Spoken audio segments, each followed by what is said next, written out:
بالکل مردوں کو باہر آنا چاہیے. میں تو مردوں کے ساتھ ہوں. میں کہتی ہوں مردوں کو تو آئے روز سڑکوں پہ آنا چاہیے. مردوں کو ایک دن نہیں, مردوں کو پورا سال سڑکوں پہ آنا, کیونکہ دیکھیں جتنی مرد کے سر پہ ذمہ داری اتنی عورت کے سر پہ ذمہ داری نہیں ہے. مرد ایک گھر کا سربراہ ہوتا ہے, اس نے پورے گھر کو چلانا ہوتا ہے, اور سب سے بڑھ کے وہ ایک عورت کو برداشت کر رہا ہوتا ہے, اس کی شکوے شکایت سن رہا ہوتا ہے, روزمرہ کی باتیں سن رہا ہوتا ہے. ہمارے اس دور میں جتنا مرد مظلوم ہے اتنی عورت مظلوم ہی نہیں ہے. اور خواتین کو تو ہر طرح کا حق حاصل ہے, وہ اس کے لیے تو باقاعدہ ایکٹ بن چکے ہوئے ہیں.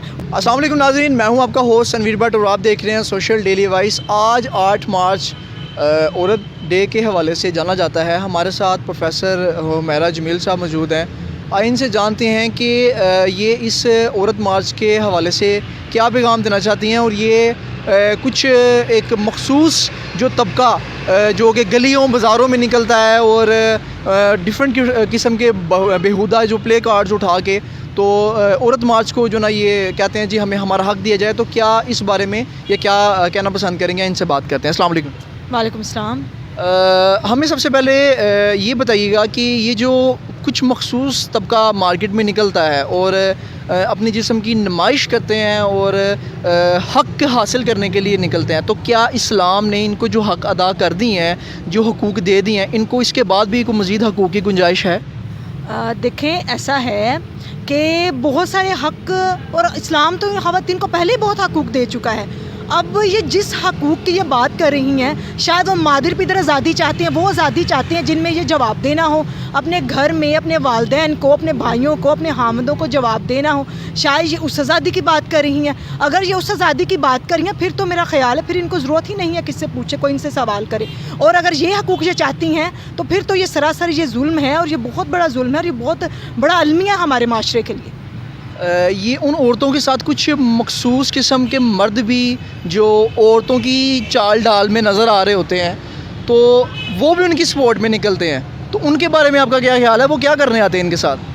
وہ دراصل ان کے سپورٹ میں نہیں نکلتے, وہ ان کے پہناوے دیکھنے کے لیے نکلتے ہیں. جس پہناوے کو جو یہ جدت کہتے ہیں نا, یہ جدید ہے, یہ فیشن ہے, وہ پہناوا دراصل ان عورتوں نے ان مردوں کے لیے پہنا ہوتا ہے, کیونکہ ان مردوں کو انہوں نے دکھانا ہوتا ہے. اور مرد جو ہے نا وہ مزہ اور چسکا لینے کے لیے آ رہے ہوتے ہیں, ان کو دیکھنے کے لیے, ان کی تائید کرنے کے لیے نہیں وہ آ رہے ہوتے. گھر میں ان کا ماحول ان خواتین کا بالکل برعکس ہوتا ہے. ہمارے معاشرے میں عورت کو گورنمنٹ آف پاکستان کے لحاظ سے بھی تمام حقوق حاصل ہیں.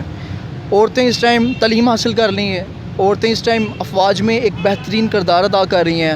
ہماری ہی عورتیں گھروں میں اپنی ذمہ داریاں بھی ادا کر رہی ہیں. ہماری عورتیں اسکولوں کالجوں میں پروفیسرز بھی ہیں, پڑھا بھی رہی ہیں. یہ عورتیں وکلا کے شانہ بشانہ کھڑے ہو کر عورتوں کے حقوق کے لیے, ان کے حق کے لیے لڑ رہی ہیں, کورٹس میں بھی لڑ رہی. تو اس کے علاوہ بھی کیا عورت کا کوئی حقوق رہ جاتا جو اس کو ادا نہیں کیا جا رہا اس کا؟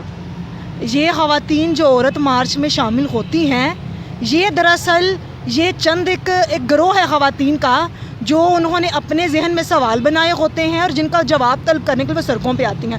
حالانکہ جو آپ بات کر چکے ہیں وہ تو سب حق اور سار برابری ہے, عورت مرد کے برابر ہے, سب کچھ ہے. لیکن یہ جو خواتین آتی ہیں یہ دراصل یہ اپنی تسکین کے لیے, اپنے شوق کے لیے, اپنے آپ کو جو ہے نا دکھانے کے لیے یہ سڑکوں پہ آتی ہیں. حالانکہ اس کا کوئی فائدہ نہیں ہے, اور یہ باہر کے جو لوگ ہیں وہ دراصل یہ پاکستان کا مذاق ہی بنا رہے ہوتے ہیں. حالانکہ یہ دیکھیں کہ مسلمان جو عورت ہے, جو خاتون ہے, اس کی کیا ذمہ داریاں ہیں, اس کے کیا حقوق ہیں, اس کے پر کیا فرائض ہیں, یہ ان سے بالکل منافی ہیں. کیا یہ مرد اور یہ خواتین ایسے جو ہمارا باہر کا طبقہ ہے جو کھلے ماحول کو پسند کرتے ہیں, کیا یہ ان کو سپورٹ نہیں کر رہے؟ یہ بالکل اس کو سپورٹ کر رہی ہیں, اور یہ سپورٹ کرنا تو بات کی بات ہے. یہ جو کر رہی ہیں, یہ جو پہن کے آتی ہیں عورت مارچ میں, جو نعرے لکھے ہوتے ہیں میرا جسم میری مرضی, یہ کھلا یہ وہی ہے, یہ انہی کا عکس ہے باہر کے. یہ انہی کی طرح آزادی چاہتی ہیں, یہ انہی کی طرح یہ بالکل آزاد ہونا چاہتی ہیں, یہ بالکل خواتین یہ سب کچھ وہی چاہتی ہیں. لیکن یہ کم از کم اپنی اقدار, اپنی روایات کو اگر دیکھ لیں, اس کو ذہن میں لائیں, تو پھر ایسا کبھی نہ ہو. ان سے اگر کوئی جواب طلب کرنے والا ہو, کوئی پوچھنے والا ہو, اگر کوئی ان سے پوچھ لے تو اسی کے خلاف یہ سڑکوں پہ آتی ہیں. اسی کے لیے تو یہ اس کے برعکس ہوتی ہیں, تو اس لیے تو یہ دن منا رہی ہوتی ہیں. اگر اسلام نے عورتوں کو حقوق دیا ہے کہ جی مرد ان کے حقوق ادا کریں, تو اسلام نے امپلیمنٹ عورتوں پہ بھی کیا ہے کہ وہ بھی مردوں کے حقوق ادا کریں. تو اگر ایکولیٹی کو دیکھا جائے تو دونوں کے حقوق بھی برابر ہونے چاہیے. تو آپ کے خیال میں کیا پھر مردوں کو بھی باہر نکل آنا چاہیے کہ ہمیں بھی ہمارے حق دیں؟